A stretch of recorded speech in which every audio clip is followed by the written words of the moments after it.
I'm Judy Mollica with Friends of Delray. Today I'm excited that we have Angela Burns, Deputy Vice Mayor Angela Burns with us today. So, Angela, thank you so much for being here. Absolutely. I have a few questions for you, Sure. and you can fill in anytime you want. One of the things I know, it's been said about you that you have worked harder than any commissioner. And I see you, it's like you're everywhere and you're doing so much, but I'm very impressed with the creative initiative that you implemented called Burning Conversations. Get it? Burns, Burning Conversation? Yeah, you get it. You get it. Yes. So Yes.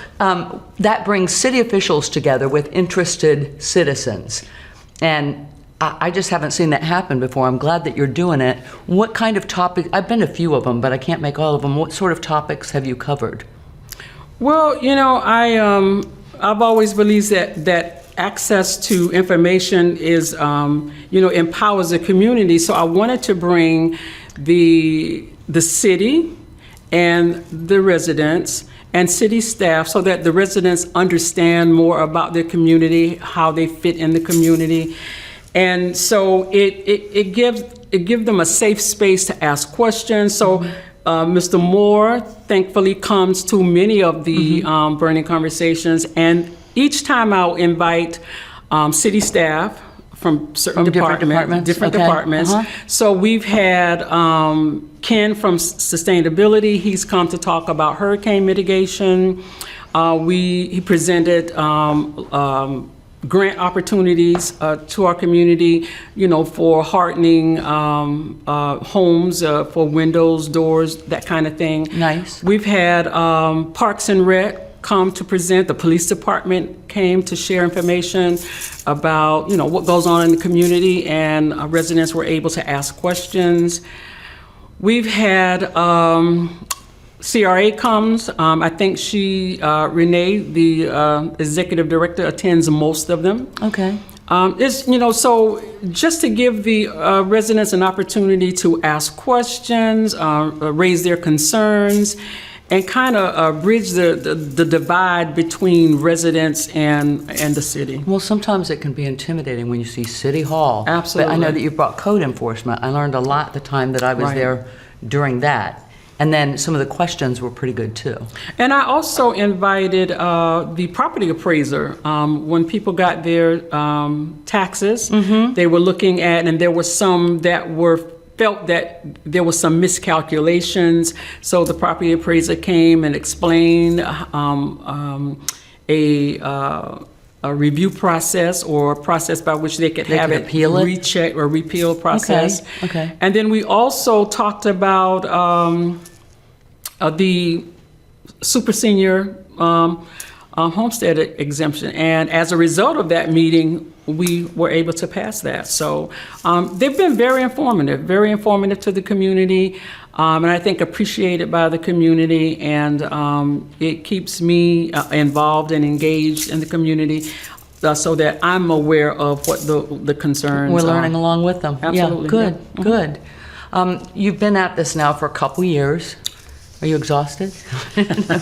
Have you accomplished some of the goals that you set out for yourself, and what remains for you to do? Well, I'm pretty proud of reaching some of my goals, and it was in community engagement, which I think I cover it, and being involved in community initiatives, and just showing up and being available to people. And I think that I've accomplished and done well in that area.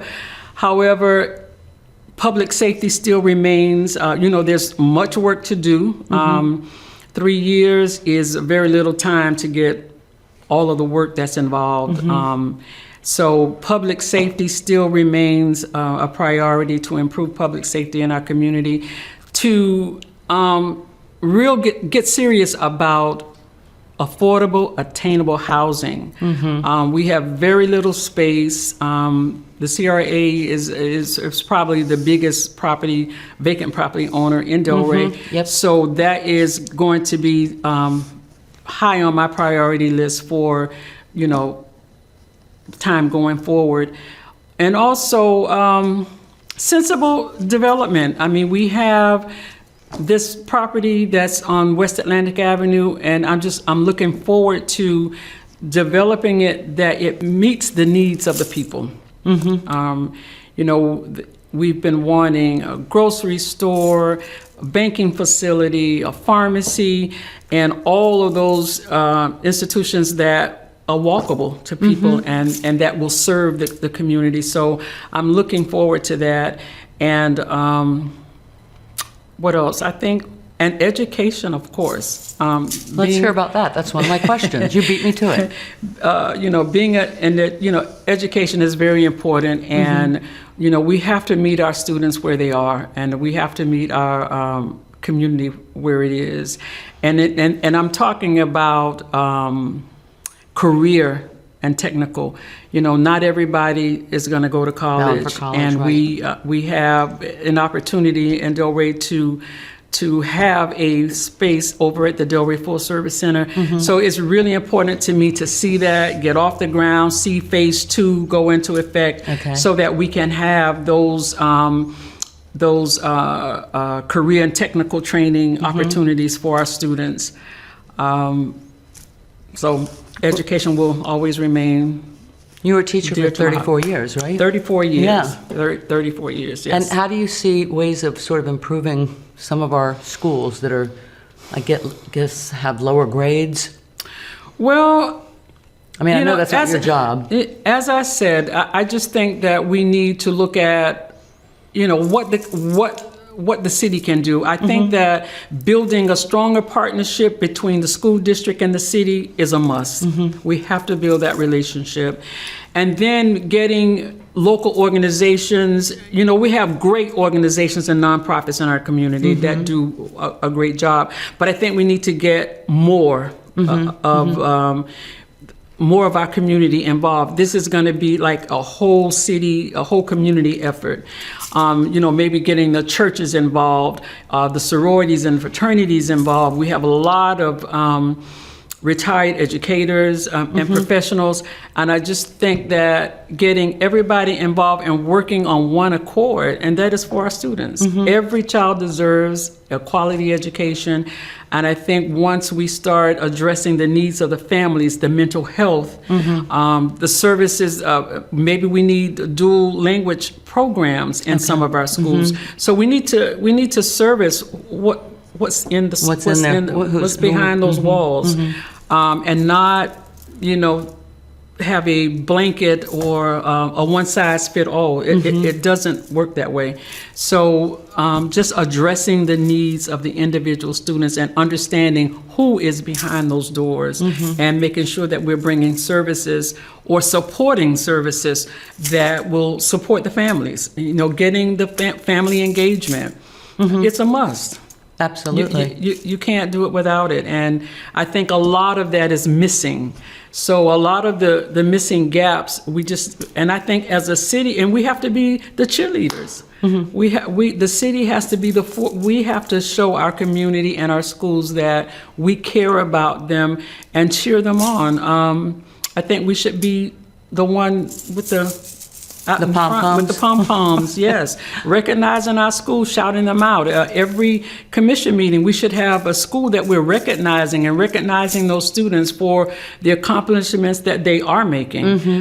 You know, it's not all bad, right? But you don't ever hear about the good things. You know, you hear about the bad things and the bad grades, but you know, teachers are working hard, our nonprofits are working hard, and I think that if we add to that and strengthen that, we can. Well, I love the idea of engaging a lot of people in the community. It takes a village. It takes a village, and we can do this. It's not cliche. Right? It takes a village. It takes everybody working together, and with the same goals in mind, and that's the students. That's right. So another thing that you have done, which I was very impressed with, is not exactly job fairs, but you sort of got businesses and some kids together. Tell us about that, please. Well, going back to the career and technical trades, as I was campaigning, I spoke to some of the developers, some of the business owners, and they all had the same question: what can I help? What can I do? And one of the things that I wanted to do was like have a apprentice type program or opportunities that students could go learn a trade, you know, from high school. That's Right awesome. into there. Okay. So I talked to the owner, the developer at Sunday Village, PEP Capital, and there were at least 8 to 10 contractors, general contractors there from all fields. Okay. And they agreed that they would be delighted to train, interview, hire young people, and they gave me an age group, and I think it was 18 to 23, 24, Okay. even a couple of years removed from high school. They would do these interviews, hire on the spot. Wow. Start these young people out $19, $20 an hour, and they would, you know, gradually increase. And then in 18 to 24 months, they would have their certifications and, you know. And have a skill that they can Absolutely. make good money for. Good. So the unfortunate thing is it just took a lot. I bet. could not, they wanted like 11 to 12 people to interview. I think for PEP Capital, I think we had 6 young people to interview. Okay. Well, all young men. We had one young lady to respond, but she didn't show for the interviews. And they interviewed 6. They did, what do you call that? Like a round table or a round robin or like whatever. dating. Right, Like 1 speed minute dating. speed dating. Right. Well, they did speed interviews. Okay. And they interviewed with all these different contractors, and 4 of the 6 were hired. Wow. That day. And I have not followed up to find out if See they're how they're still doing. there, but they were hired on the spot in different air conditioning, different areas of construction, and that was great. That was Super great. Yeah. So I also had spoken to the car dealership, Greco. Yeah. And they were willing to also do the same thing, have an orientation, to have a training, apprenticeship type program. And, you know, they explained to me that, you know, mechanics are not like of old where you're all in the No, grease. it's all computerized. Right. And the money that is made there. So unfortunately, I was only able to get 2 young people to, you know, agree to come to to meet. And he wanted a group of at least 6 to 10 people. So, you know, that was the unfortunate, but, you know, as the words of Bunk Mac, run it again. So, you know, I I'll like that. Well, continue and the to more do people that. that know about it, because there Right. are mothers and grandmothers Right. out there that if they heard that, they'd be going, Right. okay, Johnny, or whatever. And the thing is getting the word out. That's right. You know, I went to the schools, I put this information in the schools, I went to the community centers. However, you know, you still miss a lot of people. And then after it was over, I was contacted by people saying, oh, is that opportunity still available? Oh, wow. So I am looking forward to doing it again. Keep a list. Keep a Absolutely. list. Absolutely. I I love have that. a list. I have Okay. it, yes. Good. So I'm looking forward to doing that again, and looking forward to these business owners to support that as well. Terrific. Yep. So, a couple times I watch city commission meetings or I attend them, and I've seen you kind of push for more civility amongst the commissioners. Can you talk a little bit about that? Well, you know, I just believe that respectful dialogue and behavior is important. It's important to leadership. It's important to getting work done. I think more is accomplished when there's mutual respect among colleagues.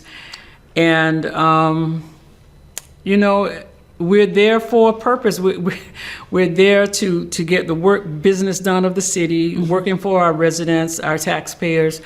And I just think we get more done when there's civility present.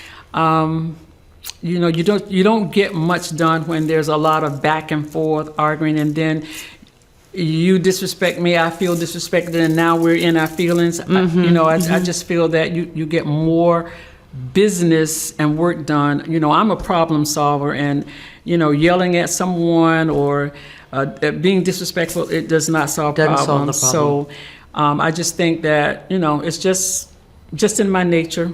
Okay. My mom always said, and I say this all the time, treat people the way you want to be treated. And so I try to do that to the best of my ability. Good and for you. Yeah, I do just unto feel others. that you get more done. Right. You get more done. Okay. I like that. So, a former Delray Beach city manager has stated that the city's budget is indecipherable and consequently doesn't serve as a good management tool, and nor is it transparent to people like me that try to look for it. What would you do to change the budget? I think that it's being worked on now to kind of get Absolutely. it more. I was going to say that, a budget should be transparent. It should be transparent and easy to understand. Right. Because it's a lot. But I think that we have moved toward that with a new financial director, executive director. We have asked for more granularity, and the report that we got, the 592 pages, It's granular. It is very comprehensive. Transparency builds trust, and the people should be able to understand it. Right. It should be, for the layperson, should be able to understand it, because numbers are numbers. No, So, but we are moving toward that, a more simpler process, more visuals. As a teacher, you have to teach to all modalities. Some like the paper, but you have to have some visuals.